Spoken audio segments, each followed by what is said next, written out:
Jelaslah bahwa kini banyak manusia di dunia yang tidak punya sarana kepada transaksi hidup Nabi Muhammad SAW yang hidup dan menyala sebagaimana dijalankan olehnya dan oleh masyarakat muslim awal di Madinah Al-Munawwarah, dan akhirnya mereka mengikuti moyangnya.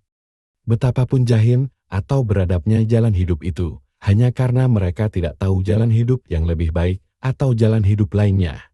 Orang-orang semacam ini tak bisa dianggap kafir walaupun kebanyakan dari mereka berasal dari tempat-tempat yang biasa dianggap negeri-negeri muslim, tetapi tidak dibesarkan sebagai muslim karena seorang kafir adalah seseorang yang telah diberikan paparan jelas mengenai apa Islam dan apa yang diwajibkan Allah kepadanya. Kemudian ia secara terus terang menolak apa yang telah diketahuinya itu. Dan selanjutnya berusaha untuk menghalangi segala penyebutan atau pengejawantahan jalan hidup Islam. Terkadang juga terjadi, karena jati dirinya teracuni oleh kejahilan. Ada orang yang pada awalnya menolak jalan Islam, karena bagi seorang yang sakit apa yang manis kerap terasa pahit, dan apa yang pahit kerap terasa manis, dan kemudian pada suatu saat yang tepat ia menerima jalan Islam. Allah berfirman dalam Quran, bahwa Allah lah yang meluaskan hati seseorang untuk menerima Islam, dan Allah melakukan apa saja yang dikehendakinya. Dengan demikian, walaupun banyak sekali orang yang hidup di negara-negara kafir di dunia yang pada saat ini terjebak sistem dan terseret ke dalam pusaran keseharian proses produsen konsumen, jika Allah menghendakinya. Dan jika suatu saat mereka bertemu dengan muslim sejati dan mengalami apa Islam dan apa makna Islam yang hakiki, maka mereka akan menjadi muslim. Tentu saja ada pula orang yang benar-benar menolak jalan hidup Islam. Mengenai orang semacam ini, Allah berfirman dalam Quran bahwa telinga, mata, dan hati mereka telah tertutup, sehingga mereka tidak dapat mendengar apa yang disampaikan oleh seorang muslim dan tidak dapat melihat apa yang dilakukan oleh seorang muslim dengan pemahaman yang benar. Tak ada bedanya Anda berbicara kepada mereka atau tidak, karena mereka buta, tuli dan bodoh, walaupun nampaknya mereka melihat, mendengar dan berbicara. Allah membimbing dan menyesatkan siapa yang dikehendakinya. Allah memasukkan sebagian manusia ke dalam taman, dan Allah tak peduli. Allah memasukkan sebagian manusia ke dalam api, dan Allah tak peduli. Allah berkuasa atas segala sesuatu. Tiada daya dan upaya kecuali dari Allah. Kebangkitan Islam pada masa ini adalah pertanda jelas dari Allah bahwa polarisasi berskala global antara halayak iman dan halayak kufur sedang berlangsung. Ini adalah tahap pendahuluan yang harus terjadi sebelum masing-masing pimpinannya dapat muncul, yaitu Mahdi bagi Muminul dan si Dajjal bagi Kafirun, dan sebelum dua kutub ini berhadapan sebagaimana telah ditetapkan. Setiap kafir pasti akan menyerang setiap muslim, dan begitu muslim diserang, maka Allah telah perintahkan agar melawan demi membela diri dan membunuh para penyerang, yaitu setiap orang yang menyerang mereka dan kemudian menolak mengucapkan syahadat, yaitu bersaksi bahwa tiada Tuhan selain Allah, dan Muhammad adalah Rasul Allah, atau menolak untuk tunduk pada pemerintahan muslim dan membayar pajak jizyah. Salah satu cara untuk mengukur tingkat kejahilan dalam sebuah masyarakat kafir, dan bagaimana hubungan antara kejahilan dengan timbulnya rasa takut akan kehidupan, dan rasa cemas akan nafkah, dan naungan, yang semua ini merupakan ciri khas dari sistem kafir, yaitu sistem Dajjal, adalah dengan mengamati sejauh mana halayak mengasuransikan dirinya dan barang-barangnya terhadap kemungkinan terjadinya bencana atau musibah, walaupun undang-undang kafir tidak mewajibkannya. Sistem asuransi kafir mutlak tidak diperlukan oleh orang yang menyadari bagaimana cara kerja kehidupan dan mengikuti pola hidup kenabian, karena pola hidup kenabianlah asuransinya.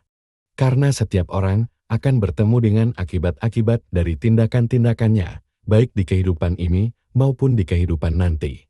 Jelaslah bahwa siapapun yang tidak menyadari mana tindakan bermanfaat dan mana tindakan yang tidak bermanfaat, seringkali mendatangkan musibah bagi dirinya sendiri, semata-mata akibat dari perilaku mereka sendiri, karena orang kafir tidak mengetahui ini.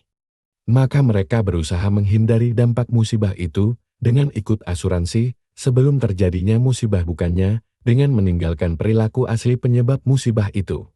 Jalan hidup Muhammad SAW adalah ilmu tindakan yang bermanfaat. Dalam Quran tindakan yang bermanfaat disebut halal, sedang tindakan yang tidak bermanfaat disebut haram, walaupun kata-kata tersebut terkadang diterjemahkan sebagai yang dibolehkan dan yang dilarang. Makna sebenarnya dapat ditemukan Dalam akibat-akibat dari tindakan yang dijelaskan itu, jika cara pandang ini hilang, maka berkembanglah kerangka berpikir yang oleh kafir dinamakan moralitas. Perilaku bermoral ini, yang dianggap sebagai tanda beradabnya seseorang itu, sesungguhnya cenderung membuat orang lupa pada tujuannya. Cara kerjanya adalah sebagai berikut. Pada awalnya ada pengetahuan bahwa halal adalah yang bermanfaat di dunia dan akan menghantarkan ke taman. Sedangkan haram adalah yang tidak bermanfaat di dunia dan akan menyeret ke apen. Bahkan hal ini juga berlaku kepada makanan yang Anda santap. Karena jika Anda menyantap makanan yang halal maka tingkah laku Anda cenderung halal. Dan jika Anda menyantap makanan yang haram maka tingkah laku Anda cenderung haram. Sebagai contoh, minum wine anggur beralkohol atau menyantap babi, sepertinya bukan kesalahan yang besar, tetapi tindakan-tindakan yang bisa muncul darinya, seperti misalnya kekerasan atau perzinahan, adalah kesalahan besar. Makanan semacam itu tidak saja membuat ketimpangan dalam tubuh, tetapi juga menimbulkan ketimpangan dalam tindak tanduk. Ketimpangan inilah yang mengakibatkan penderitaan di dunia ini dan akan dialami sebagai api di kehidupan berikutnya. Sebaliknya, melakukan yang halal akan membimbing kepada perilaku yang berimbang dan menciptakan keselarasan di dunia ini dan akan dialami sebagai taman di kehidupan berikutnya. Cara pandang ini mulai kehilangan maknanya jika dikatakan bahwa halal berarti dibolehkan dan haram berarti dilarang. Karena sering terjadi bahwa sebagian orang mulai lupa pada alasan asli mengapa suatu tindakan dibolehkan ataupun dilarang. Cara pandang yang asli itu kemudian semakin kabur jika pertimbangan nilai ditempelkan pada yang dibolehkan dan pada yang dilarang, yaitu jika yang dinyatakan halal disebut baik dan yang dinyatakan haram disebut buruk. Sekali lagi, karena sangat mudah lupa pada alasan yang sebenarnya mengapa sesuatu itu baik atau buruk. Dan selanjutnya, jika cara pandang utuh mengenai kehidupan setelah mati menghilang, maka orang akan lupa mengapa sebenarnya itu baik atau buruk. Sebagai gantinya, mereka mulai menggagas dan mematok apa yang baik dan buruk. Kemudian, jika mereka lupa bahwa Allah tidak sekedar menyaksikan tindakannya semata tetapi juga niat di balik tindakan itu, mereka mulai semakin mengabaikan tindakannya sendiri. Sebab mereka tak lagi takut api dan tak lagi mengharapkan taman. Sebagai gantinya, mereka akan semakin acuh pada perilaku orang. Mulailah mereka menilai perilaku lahiriah orang lain, walau tak tahu niat di baliknya sesuai dengan gagas baik dan buruk buatannya sendiri. Begitu orang lupa pada api dan taman, bahkan tidak menyadari adanya hidup setelah mati, maka mulailah mereka menyebut apa yang sepertinya manfaat sebagai baik, dan apa yang sepertinya tidak manfaat sebagai buruk. Akhirnya, gagasan mereka tentang baik dan buruk tak lagi terkait dengan kenyataan hidup yang sebenarnya, tetapi lebih terkait dengan apa yang mereka anggap kenyataan. Begitu tahap ini tercapai, maka Anda memiliki apa yang kafir katakan moralitas, yaitu suatu jaringan rumit tentang apa yang boleh dan apa yang dilarang, yang diberi keabsahan palsu oleh pertimbangan nilai emosional, yang biasanya tidak berkaitan dengan hakikat kehidupan. Yang seperti undang-undang kafir, selalu bisa diubah dan ditilik ulang, dan yang akhirnya cenderung mengakibatkan siapapun yang memiliki sikap moral ini lupa kemana tujuannya, yaitu ke Allah, via api maupun via taman. Biasanya siapapun yang menyadari kemunafikan, yang mau tak mau muncul dari moralitas kafir itu, akhirnya akan menolaknya. Begitu mereka menolaknya, mereka tidak memiliki kerangka acuan yang bisa digunakan ketika menghadapi keadaan yang perlu keputusan. Selain mengacu pada kesukaan dan prasangka pribadinya sendiri, ditambah dengan pelajaran apapun yang didapat dari pengalaman pribadinya berarti mereka memiliki pengetahuan yang terbatas tentang yang halal dan yang haram.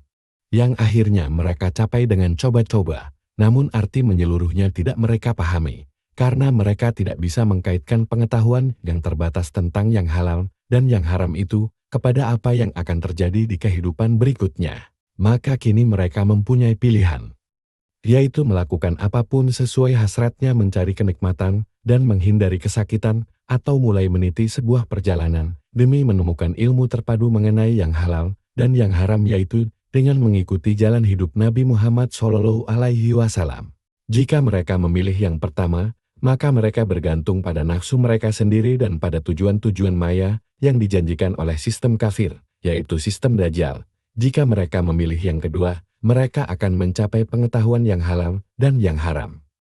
Dan mereka akan mengerti mengapa sesuatu itu halal atau haram.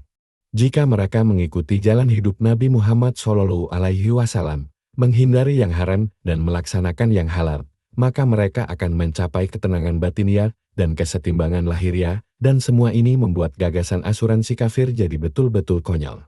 Sebaliknya, seseorang yang tidak mengikuti jalan hidup Nabi Muhammad SAW dan pasrah pada proses produsen konsumen, pasti berpikir bahwa asuransi adalah gagasan yang baik dan membuang-buang uang sebisanya untuk asuransi. Oleh perusahaan asuransi kafir, halayak digalakkan berasuransi terhadap segala kemungkinan musibah, semata-mata karena semakin banyak orang yang berasuransi, maka semakin besar keuntungan yang diraup perusahaan. Di sebuah perusahaan asuransi kafir tidak bisa digambarkan sebagai suatu organisasi yang baik hati. Perusahaan asuransi berdiri demi menghasilkan uang dari ketakutan dan kecemasan orang lain. Tentu saja berasuransi nampaknya menguntungkan, apalagi jika suatu keadaan yang diasuransikan benar-benar terjadi lalu orang yang berasuransi mendapatkan uang ganti rugi. Namun sebagaimana yang telah kita ketahui, sebenarnya ada cara yang lebih manusiawi untuk menghadapi musibah dan bencana, yang dalam masyarakat muslim sejati bentuknya berupa kerelaan berbagi, dan ini Anda bisa dapatkan tanpa harus membayar premi, agar Anda bisa mendapat ganti rugi baik dari pribadi-pribadi yang telah diberi kelebihan oleh Allah maupun dari Baitul Mal, yaitu pusat dana masyarakat yang kepadanya dibayarkan semua pajak minimal yang diwajibkan Al-Quran dan Sunnah, dan daripadanya disalurkan kembali ke semua yang memerlukan. Sebuah telah singkat pada sejarah masyarakat muslim terdahulu menunjukkan dengan jelas bahwa selama warganya berpegang teguh kepada Quran dan Sunnah dan hanya membayar pajak sesuai kewajiban yang telah ditetapkan Allah bagi mereka, dan segera menyalurkan kembali pajak-pajak yang telah dikumpulkan sesuai petunjuk Quran dan Sunnah, maka masyarakat tersebut akan makmur. Namun bila warganya mulai mencampakkan isi Quran dan Sunnah, maka mereka akan diberi pemimpin-pemimpin yang berkuasa atas mereka yang sama tak pedulinya kepada isi Quran dan Sunnah. Nabi Muhammad SAW bersabda bahwa setiap orang berhak mendapat pemimpin yang sesuai. Maka begitu para pemimpin ini mulai memungut pajak-pajak tambahan dan menimbun hasil pungutan itu untuk kepentingan mereka sendiri, atau karena kecemasan dan tidak disalurkan kembali sesuai petunjuk Quran dan Sunnah, maka masyarakat akan berpecah belah, berhenti berkembang, dan akhirnya hancur sesuai janji Allah dalam Quran bahwa setiap masyarakat yang menolak petunjuk kenabian akan hancur. Ketika Umar radhiyallahu anhu menjadi khalifah, saking takutnya kepada Allah dan hari kiamat, ia meminta agar ia segera diingatkan begitu dirinya menyimpang dari isi Quran dan Sunnah. Ia begitu paham bahwa transaksi hidup Islam adalah asuransinya. Seseorang pernah datang kepadanya dan memintanya untuk melaksanakan salat minta hujan, karena saat itu terjadi kekeringan. Sayyidina Umar radhiyallahu anhu menjawab bahwa penyebab terjadinya kekeringan adalah karena terlalu banyak warga masyarakat yang telah meringankan petunjuk Quran dan Sunnah. Sebenarnya, kekeringan lahiriah adalah cerminan dari kekeringan batiniah, yaitu berkurangnya keyakinan kepada Allah. Maka ketika keyakinan itu diperbaiki, maka turunlah hujan, yaitu rahmat Allah. Nabi Muhammad SAW bersabda bahwa andaikan sesudah beliau ada orang yang diangkat sebagai nabi, maka pastilah Sayyidina Umar radhiyallahu anhu orangnya. Banyak pemerintahan yang katanya muslim tetapi sebenarnya kafir yang pada saat penulisan buku ini sedang mengendalikan persada-persada muslim karena mereka didukung oleh para penjajah yang membantu penobatan mereka yang memungut pajak-pajak tambahan lebih dari apa yang telah ditentukan Allah dalam Quran dan Sunnah, dan mereka menolak untuk menyalurkannya kembali. Ini bukan saja salah satu alasan ketidakmakmuran negeri-negeri ini, tetapi juga merupakan sebuah pertanda jelas dari jangkauan pengaruh sistem kafir global, yaitu sistem Dajjal. Ini bukan saja salah satu alasan ketidakmakmuran negeri-negeri ini, tetapi juga merupakan sebuah pertanda jelas dari jangkauan pengaruh sistem kafir global, yaitu sistem Dajjal. Karena perusahaan-perusahaan dan lembaga-lembaga keuangan ini dikendalikan elit Freemason dari sistem kafir, yaitu sistem Dajjal, maka akhirnya mereka menggunakan kekayaan muslim untuk menghancurkan muslim, toh salah satu tujuan utama mereka adalah menghancurkan muslimin. Demi mencapai pengendalian global melalui sistem bisnis dan keuangan mereka, yaitu dengan menegakkan sistem kafir, yaitu sistem Dajjal, secara global tata dunia baru. Nabi Muhammad SAW bersabda bahwa setiap orang mempunyai fitnahnya masing-masing dan fitnah bagi muslimin adalah harta kekayaan. Beliau juga bersabda bahwa penyebab kehancuran bangsa Arab adalah emas hitam. Sebuah istilah yang di masa kini digunakan untuk menyatakan minyak. Hal ini tampak jelas dari apa yang telah terjadi, tidak saja pada para penguasa Arab Saudi yang sibuk atas nama Islam berusaha mendirikan police state yang didasarkan pada contoh-contoh kafir barat, tetapi juga pada seluruh negara Arab di Timur Tengah lainnya yang digoyahkan stabilitasnya dan dibuat hampir bangkrut gara-gara perang Teluk yang disulut terutama untuk menyelamatkan tambang-tambang minyak demi keselesaan negara-negara high-tech North. Nabi Muhammad SAW menegaskan bahwa pemimpin masyarakat muslim seharusnya tidak dipilih menjadi pemimpin sekedar karena ayahnya adalah pemimpin sebelumnya, mengakui keluarga kerajaan dinasti berlawanan dengan sunnah. Jika itu sunnah, maka pastilah keluarga kerajaan muslimin adalah keluarga Nabi Muhammad SAW dan tentunya seluruh penguasa muslim selama 1400 tahun pastilah keturunan Nabi Muhammad. Semoga Allah melimpahkan rahmat dan kesejahteraan kepadanya, kepada keluarganya, kepada para sahabatnya, dan kepada sesiapa yang mengikuti beliau dan para sahabat secara ikhlas dan semaksimalnya hingga hari akhir. Sebuah telah singkat pada sejarah masyarakat muslim di masa lalu menunjukkan bahwa begitu masyarakat memilih pemerintahan dinasti, maka korupsi dan kehancuran tak bisa dihindarkan. Sudah sangat jelas bahwa seorang pemimpin masyarakat muslim harus diangkat atas dasar tingkat ketakwaan dan pengenalannya kepada Allah.